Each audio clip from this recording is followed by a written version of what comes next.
Hey everyone, welcome to another edition of Extra Time TV. This is Andre Sokdal, and as always, we have constant content to talk about, but I'm not alone on the set today. We have the one, the only, the guy who just barely beat me in the goal competition, Juan Arango. How are you today?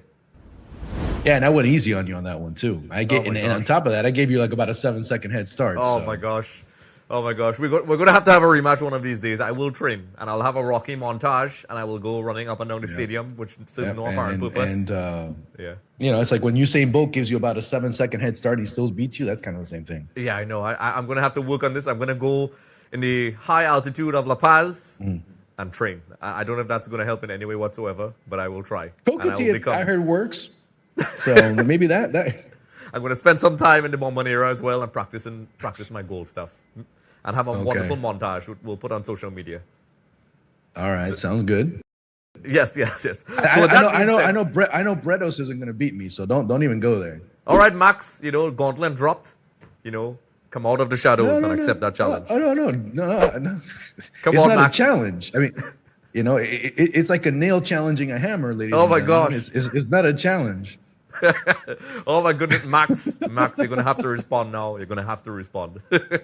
I'm sorry, Max, but you're gonna have to prove Juan and myself wrong. Absolutely. Oh no, he can't. So don't worry about it. It's worthless. It's pointless to even try and go there. Oh my God, we should have a whole show talking about that. But with that being said, we're gonna head into the Copa Libertadores final where Boca Juniors were defeated by Fluminense. They won their first Copa Libertadores. We did a preview, folks. You can check that out. Facebook page and so on. Juan, this was a game where Boca played the style of football we kind of expected them to play. Not very courageous. This is not the prettiest Boca Juniors team we've seen in a long time. Eventually, in the end, Fluminense got the result. There was so much ridiculous things, and I'll just address it really quickly. To me, what really stood out was the red cards in extra time, which was absolutely ridiculous. But let me hear your thoughts. Well, I mean, you're basically starting backward, which is fine, and I think that's basically the way we could do it because, Kenny comes in and we forget how much of an impact he ended up having in that latter stage of the match. He was running the Boca defenders ragged.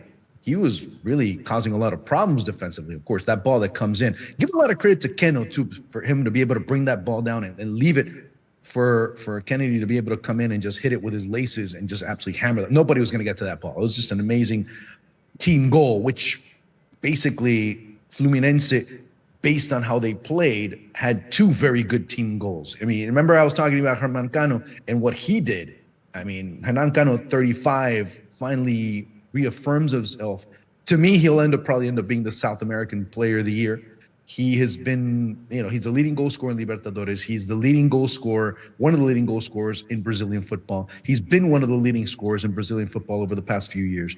And I guess this is the cherry on top for him. And it's a good feeling to see that. And not only that, then Marcelo becomes player in history to win both Libertadores and Champions League. Of course, that's all he needed. He's like, this is all I needed. I'm done. I came in. This was my objective at this stage of my career to be able to win this. But Fluminense were the better team. Fluminense were a team that proposed a little bit more. They had a better offensive proposition compared to Boca.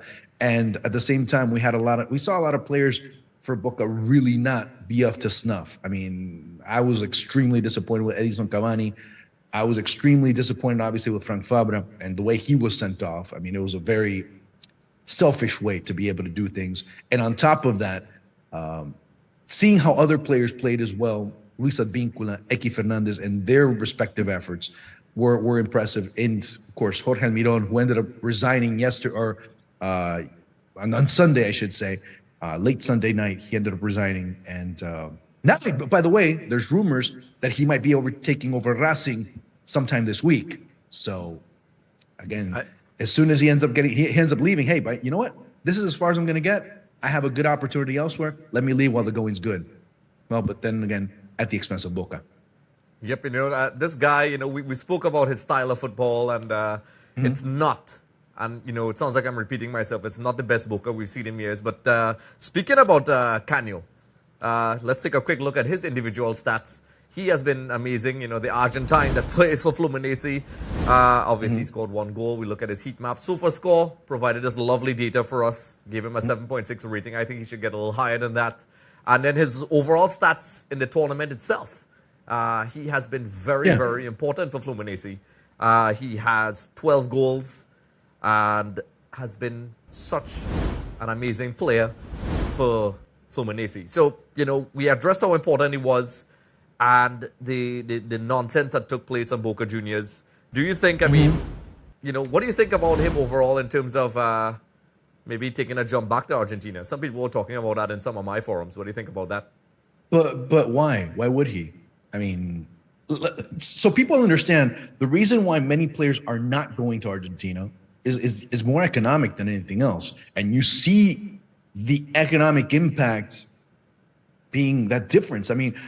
This wasn't a match that Boca lost. This is a match that Argentine football lost, because this is an alarm bell for River. This is an alarm bell for Racing. This is an alarm bell for all the Big Five and all the other sides in Argentine football. Yeah, of course, it's great banter and it's great back and forth to be able to pick on the team that actually lost the match physically. But let's not forget that River went into the Maracanã and they absolutely got whitewashed. They absolutely got thrashed by Fluminense. Fluminense had a very tough road to get to the final. They had to play, and Felipe Melo said after, we had to play multiple champions of the past to be able to get to win this title. They played Boca, they played River, they played Olimpia, they played Argentinos Juniors. They played 5 previous champions to be able to get to this stage. So it's no small task on their part. Us criticizing Boca is not minimizing Fluminense in any way, shape, or form. But the reality is that the economic difference between Brazil and Argentina is huge. The economic difference between Brazil and everyone else in South America is huge. And that chasm is getting bigger and bigger with every passing season, because people forget, again, I understand in the Caribbean, it ends up being very Eurocentric, very Anglo-centric, if you will, because they focus on the Premier League. But salaries in Brazil are very close to European standards. That's why many of these players that you're seeing, the Dimitri Payets and many of these players in Europe, if they're not going to Major League Soccer, if they're not going to Saudi Arabia, many of them went to Brazil, or a handful of them went to Brazil, because Brazil offers good money. Brazil economically is better than everybody else in South America. It's the reality. And you see it in their football. You see it in their football investments. Sometimes it's good, sometimes it's not so good, but the money's there to be able to invest, and they're doing it. And they're doing it very well. And you see teams that maybe from a coaching standpoint, it's not the greatest, although Fluminense do have the most progressive of Brazilian coaches. But when you see the overall scheme, you just have better players on paper. And at some point, that's just going to pull you over. It's going to be that. And that's where Argentina, that's where Colombia, Uruguay, et cetera, and the rest of South America, as I said before, are lagging behind big time. Yes. With that being said, I just want to say congratulations, to Fluminense. Juan and I will definitely have a bit more discussions about that in particular, because that's a really good topic. So with that being said, we're going to head to our first commercial break, and we'll be back. Welcome to Cuban Dental Care. With professionals trained for over 25 years, your smile is in trusted hands. From resin composite veneers to full upper acrylic dentures or even gold crowns, we master it all. Call us at 235-CUBA or 364-9629. Follow our journey on Facebook and Instagram at Cuban_dental_care. The Cuban Dentist, where your smile is our masterpiece.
Hey everyone, and we're back. And a lot of people have been talking about the Ballon d'Or. Some people act all cool, they don't care about it, myself included. Yet the news continues.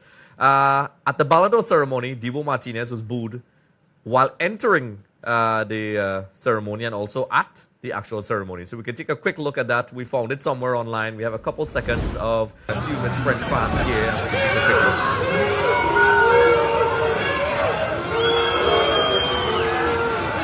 And then we can switch to the other one where he's in this. I'm sorry, at the French ceremony. people still think about it every day. You can see. Yep, so we can cut back now. Was that the state of But the as you line? can see, it made everybody uncomfortable, Juan. And, just a quick response. Even Deschamps, before I give you a response, Deschamps had a statement as well. So it shows a lot of sour grapes from the French fans as well, which to me shows what I would like to say sour grapes. So he basically said the following on Messi on the Ballon d'Or. The Argentinians say that Messi is the best of all time. He is one of them. But it's difficult to say that Messi is better than Cristiano Ronaldo or Kylian Mbappe, who is younger. So he said this to ESPN Deportes. What do you think about this one? He's French. He's bitter. Yes. It's pretty simple. And he's saying it to a network that's trying to go after Leo Messi all the time. Yep. So they're kind of, I mean, I say ESPN Deportes because ESPN Deportes has a lot of Mexican journalists that have been going after Messi as well. So let's call it as it is. Let's call a spade a spade. Okay? I mean, they've been bitter with Messi because he beat Mexico, or he helped Argentina win the World Cup. Not only that, but at the expense of Mexico. And Mexican journalists are bitter, and French are bitter because they lost. So let's just call it a spade a spade. Yep, it is pretty poor, and Drogba had to step in. They're all bitter. They're all bitter. Yeah. They're all bitter. So let's call it that. And you know what? Debo kind of relishes in that whole villain role. That's where he really thrives. I mean, let's be honest. He does like to antagonize. He does like, and that's part of it. It's part of being like being a heel in wrestling. He thrives on it, and it's great, and it's fine. It doesn't bother him. He knows it's part of that role that he plays. And is it tasteless? Yeah. But you know what? It doesn't bother him.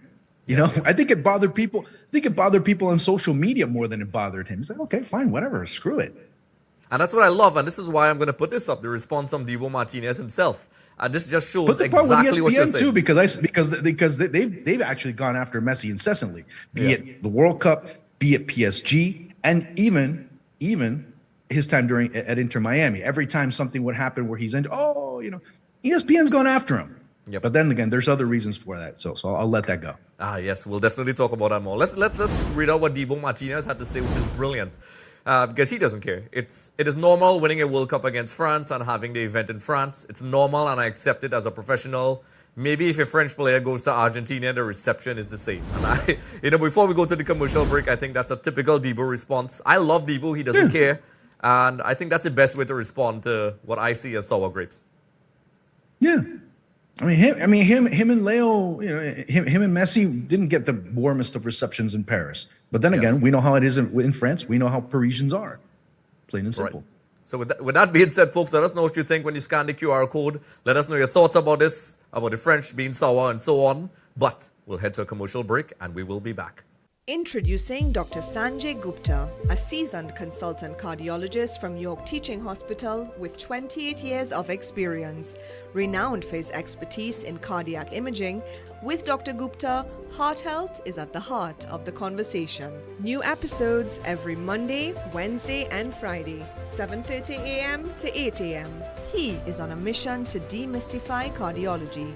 Dive deep and take control of your heart health. Only on Biz TV. You'll never know your full potential until you start pushing your limits. Intimidation is just a state of mind. Don't let fear get into the way. Just start and keep pushing. When it starts to get hard, don't give up, because you're closer to the finish line from where you started. When you feel like your goals are impossible, proper diet, exercise, and support from the Excel brand can help you overcome these impossible obstacles. Believe in yourself, because when no one else is there, the Excel brand is here.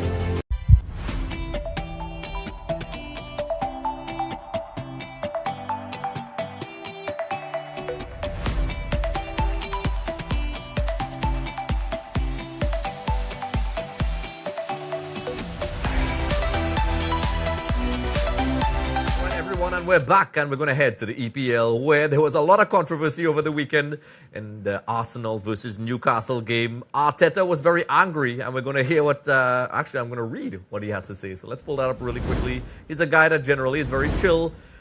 He says, we have to talk about the result before you have to talk about how they helped these goals stand up. And it's incredible. I feel embarrassed, but I have to be the one now coming here to try and defend the club. And please ask for help, because it's an absolute disgrace that this goal is allowed. It's an absolute disgrace. And I think he further went on to say, because it's not a goal for many reasons. It's not a goal for more than one reason. At least it's not a goal. So he said that 3 times. Try to say that 3 times fast. And there's too much at stake here. We put so much effort, and it's so difficult to compete at this level. And once again, he says, it's an absolute disgrace. Again, I feel embarrassed. I've been more than 20 years in this country, and this is nowhere near the level to describe this as the best league in the world. I am sorry. So what he's ranting about is, there was a goal given to Anthony Gordon, which was absolutely ridiculous. We won't go into all the details because of the restrictions of time. But first off, what do you think about the VAR decision, Juan Arango, and also just, Arteta's reaction?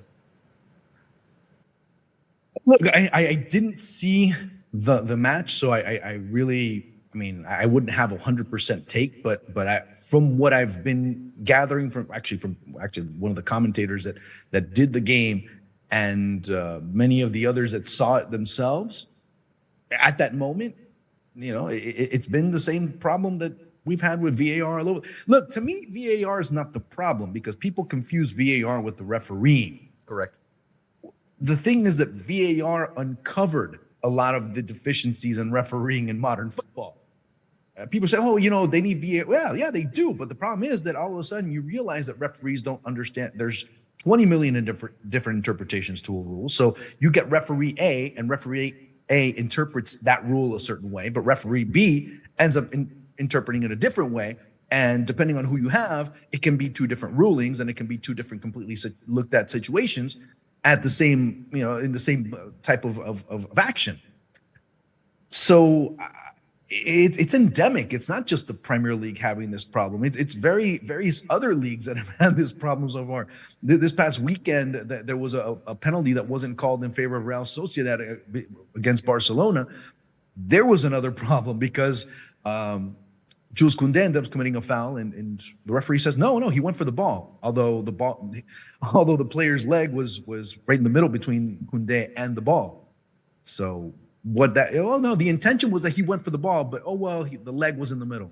So I say it a lot of times when I'm doing commentary. No decapitation, no foul. No amputation, no foul. But like I said, VAR's kind of exposed a lot of these, the lack of education, or the lack of understanding of rules, or the competency of many referees. Look, let me focus on the Premier League solely. Anthony Taylor was brought down to the championship, correct? To do champion because of a poor decision he made. One of them ends up being a VAR decision. What happened to the VAR ref? Nothing.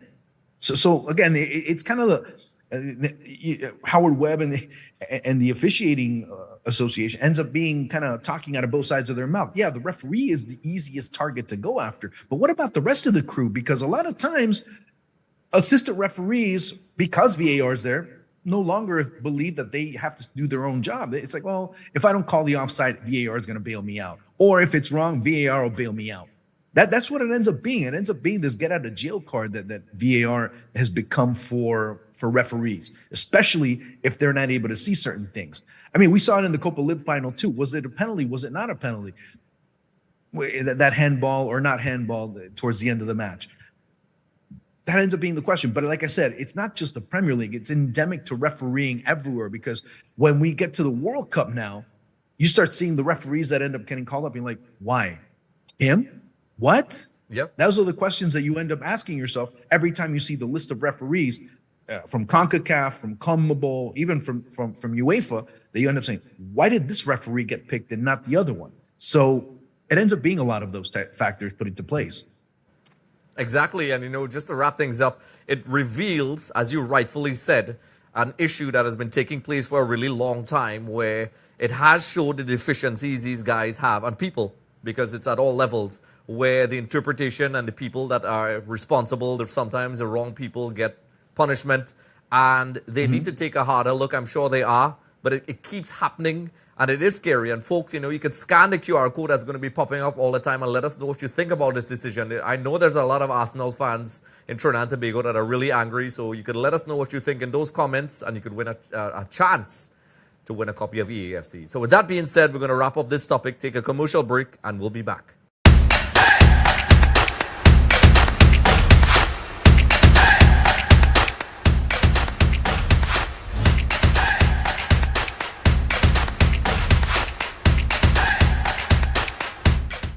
My kids notice that I'm more active. If we can reduce chronic inflammation, we can reduce pain and diseases. It means that we'll be living a longer, healthier life.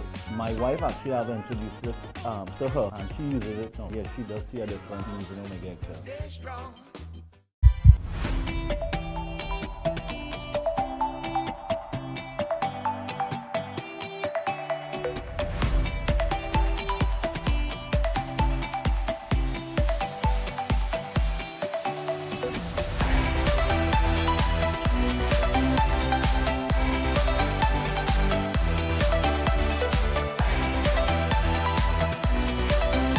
Hey everyone, and welcome back. We're going to head over to Serie A, where Inter Milan are on top of the Serie A table. They got a victory over Atalanta with a goal from Hakan Çalhanoğlu and Lautaro Martinez, who's having the goal scoring form of his life. And before we speak about Inter Milan's wonderful form this season, let's take a quick look at some of their key players from the kind folks of SofaScore.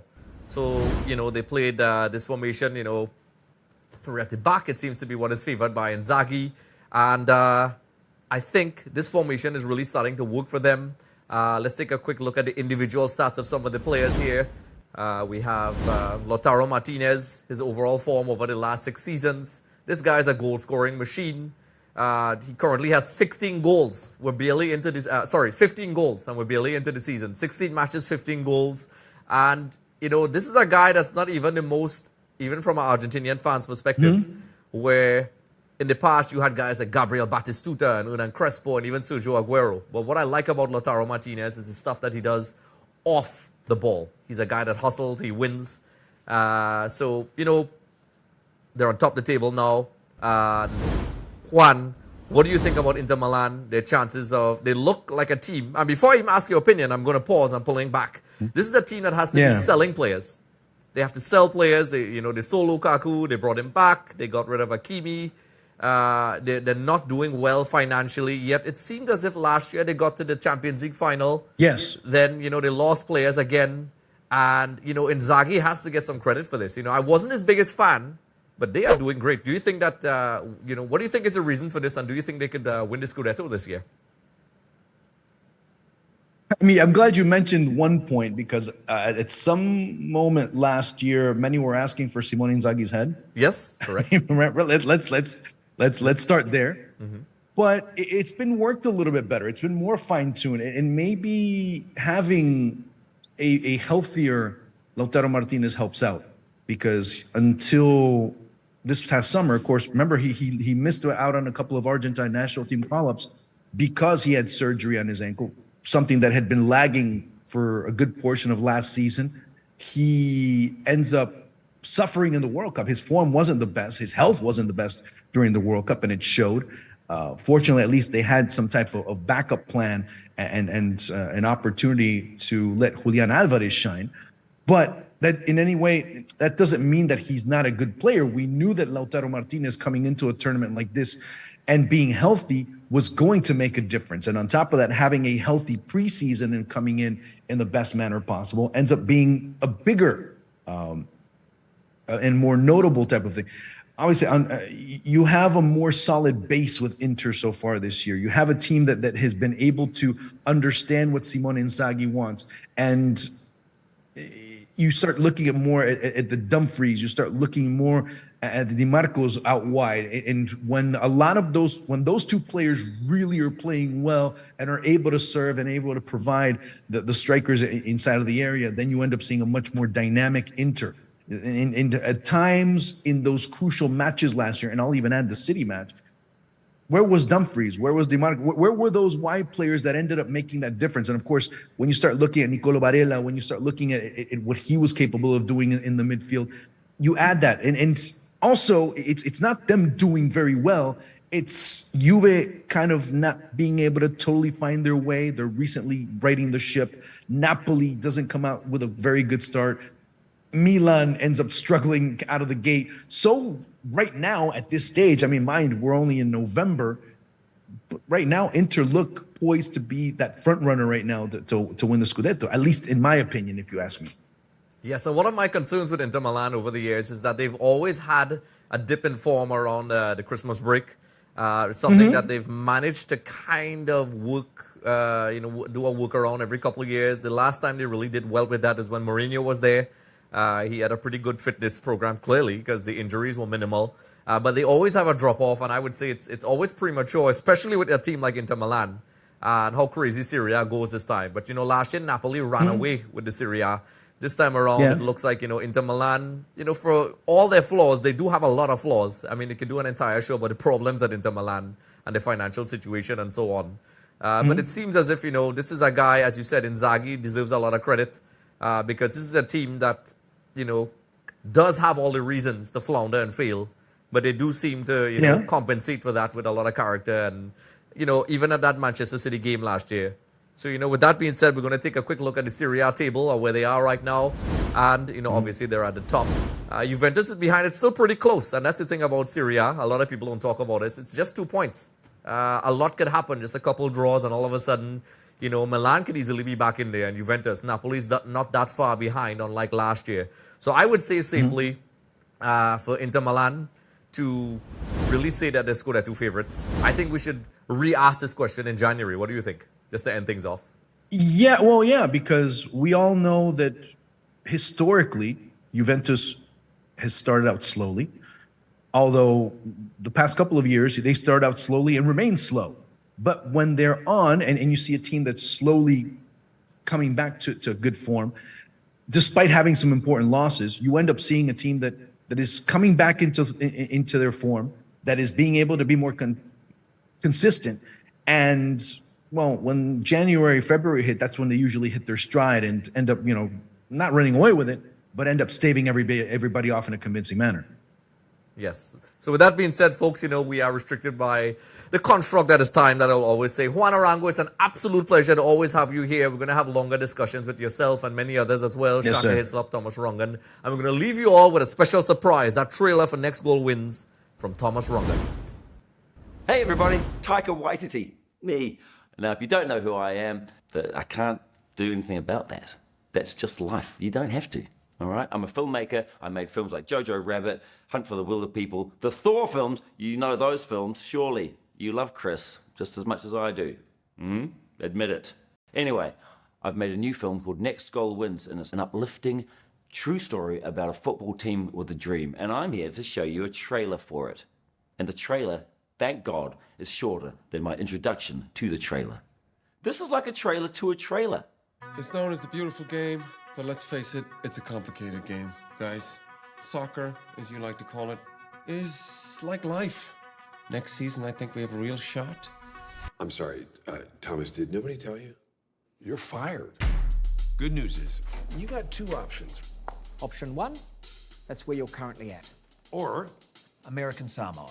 Are you serious? If you're all alone, when the pretty birds have flown. We haven't scored 1 goal in the history of our country trying to have a soccer team. Go! They scored again. Humiliation. Things are going to change. I got us a new coach.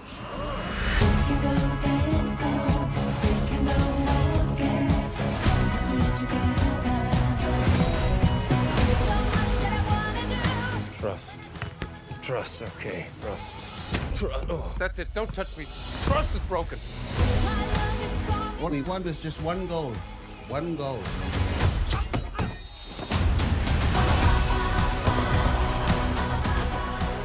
I can't work with these guys. I can't help them. Thomas, we didn't send you there to help them. We sent you there to help you. That's it, Jaya. Leadership. Now we're making some progress. Dear Lord, thank you for sending us Mr. Ongen. We've become quite attached to him. It's like finding a little lost white kid at the mall and telling him which way to go.